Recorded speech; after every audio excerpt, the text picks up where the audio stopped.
Hey, greetings again. As promised, I'm going to go over the games from all three of the games from my New Year's quad. Played at Rahway Chessmates. Hopefully the sound is a little better. I'm sorry about the sounds. I'm also sorry about the lines you see going across the screen. I'm not really sure what's up with that. Just a little complaint here. I use a program called Windows Media Encoder to make these videos, which is great. But unfortunately it doesn't work with Windows 7, so I have to use my older computer to make these videos, which probably accounts for the sound quality and the video quality. But I figure better to make the videos than to make excuses. So anyway, this is my second game against the owner of Chessmates, actually, Arthur Macaspac. Hopefully I pronounced that correctly. He's I think I forgot which year, 2009 maybe. He was the United States military champion for that year. He just had a daughter. Or no, excuse me, he just had a son 2 or 3 days ago, so congratulations to him for that. Anyway, let's get started. I was white this game. I played e4, and he played the Sicilian. Actually, all three of my tournament games were the Sicilian this tournament. And my famous c3. I'm actually going to make a new video on some c3 Sicilian miniatures that I've played recently that hopefully will be instructive and people can enjoy. So Arthur's rated about 2150. Obviously he's a master, so he's over 2200 at one point. b5, one of the main lines. E takes, queen takes. b4, knight f6, knight f3. e6, one of the many moves. Black can also pin the white knight, which is another line. e6 and knight b to d2. This is kind of an unusual move. Main lines. Engine on. There we go. The main lines are actually, embarrassingly, I don't really know the main lines. I think bishop here might be a main line. Maybe you can bishop here. Knight a3 is even possible, but I like knight b d2. Usually throws people off guard. You don't really see that much. He takes, bishop c4, queen d8. So I'm much better developed already. Knight takes pawn, bishop e7, knight 2 f3, a6. So I'm a lot better developed. A little passive. Maybe he wants to play b4 and fianchetto the bishop this way, since e6 kind of locks him in. I actually played against this bishop the whole game. That was kind of my main plan here.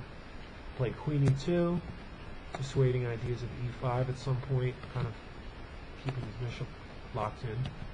He castles, and I played bishop to g5. A lot of times, and actually this did occur in the game, I'll bring my bishop back here and maybe back here, bring the queen in front of it, imagine the bishop here, and get some stuff going on the h7 square. But of course, as long as his knight's there, I'm going to have trouble doing that. He played knight c6, and here actually likes castling queenside, and I considered that, but it seems a little nerve-wracking, so I decided just to take the long-term structural advantage. I chopped that knight off, b takes, and now black's got two weak pawns on the same color as his weak bishop, or not to mention this bishop isn't all that active either. Rook d1, attacking the queen, just trying to see where she'd go. She doesn't necessarily have to go anywhere. Black could play knight b5, but he plays queen c7, castles, h6. Did I start my line? Well, hopefully I won't go over my 15-minute limit here. h6, bishop goes back, maintaining the pin. Not a particularly strong pin, but another reason I went back, I thought maybe I could go here at some point. Knight goes to d5, and I was debating whether I should keep the bishops on the board by dropping back. I never even considered taking the knight, but I thought, okay, black's got one weak bishop, so why not get rid of the strong bishop? He has to take back with the knight. If he takes back with the queen, I'm going to do like this, and he's lost a pawn. So indeed, he's a master. He knows what he's doing. He takes off with the knight. Here I played rook d2, just trying to double up. He plays knight to g6, which I thought was a little questionable. I thought he was going to play back to d5. Bring the other rook over. And here he plays a5. He's kind of at a loss here. White's significantly better in this position. By the way, if he played e5, I had planned rook d6. Although, sorry, jumping ahead a little too fast there. Rook d6. Although rook d6, obviously with the idea of taking this knight, but then black can play bishop f5. So even better, according to Fritz, is king e4. With the same idea attacking this knight since this pawn is pinned, but now the bishop cannot come to f4, so the bishop's still kind of stuck. Just a sample line, rook e8, now rook d6, and here at f5, it's funny that the computer doesn't even see this right away since I'm on my old computer, but on my faster computer it saw this almost instantly. Amazing shot, knight takes e5, sacrificing the queen. If the queen's accepted, knight takes g6, king's got only one square, knight takes rook, king h8.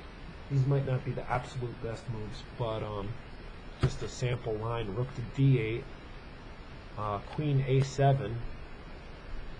I'm not sure why that's the best move, but according to the computer, there's nothing better. Knight g6, king h7, rook 1 to d6, bishop e6, knight f8, king here, knight takes bishop, rook takes, and white is way better. So let me just, I'm not sure why rook a7 is a good move, so let's try a different move. Let's try bishop b7. This did not happen in the game, as I said. Here computer recommends knight to e6 and attacking the king with check.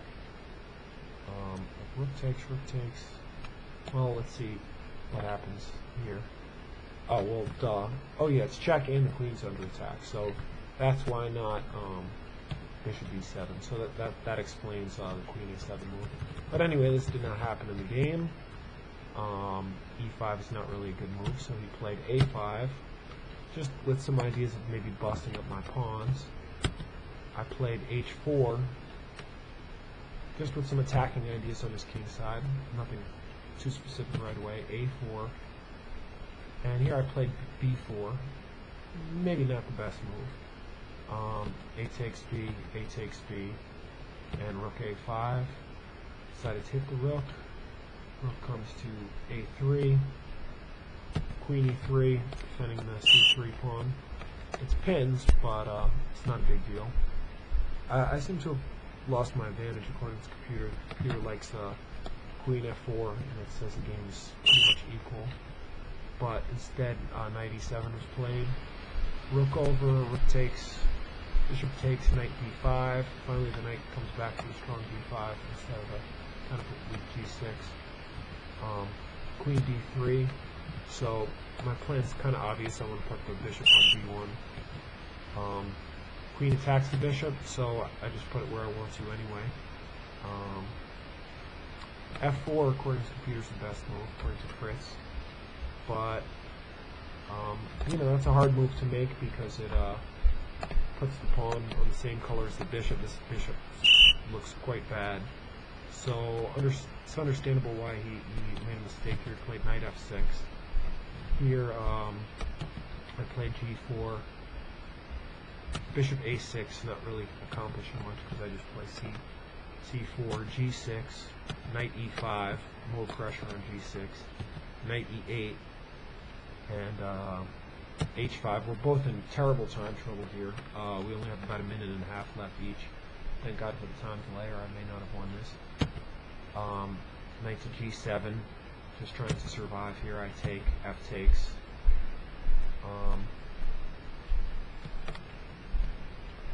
Rook d2, defending this pawn. You know, even in time trouble, I did notice that after f takes, all of a sudden his pawn is weak. Rook f6 and knight d7. Knight g6 is better according to the machine. I'm not going to go into all the lines. After knight d7, I had only about a minute of time left, and I wasn't going to keep writing down my moves. He managed to fight on for maybe 15-20 more moves. When I finally won, he had about 2 seconds left on the clock, and I had 8 seconds. He managed to survive, get his king out. All this stuff came off, and I managed to queen one of these 2 pawns. That was my idea with b5, to just induce him to take and now have 2 pawns against 1. Objectively speaking, maybe it's not the best, but you know, little things like that matter in the endgame, in time trouble, these scrambles. You know, if you've got an extra pawn on the queen side and the pieces come off, even if you can't find the best line, just liquidate queen of pawns. So I was happy with this win. Arthur's a national master, and it always feels good to beat a national master. I actually have a pretty decent score against him, 2 wins, 2 losses, and I'm looking forward to playing him again. So, just to recap, my opening idea was pretty much to restrict this bad light squared bishop, and eventually to try to get an attack on the king side, and I succeeded in that.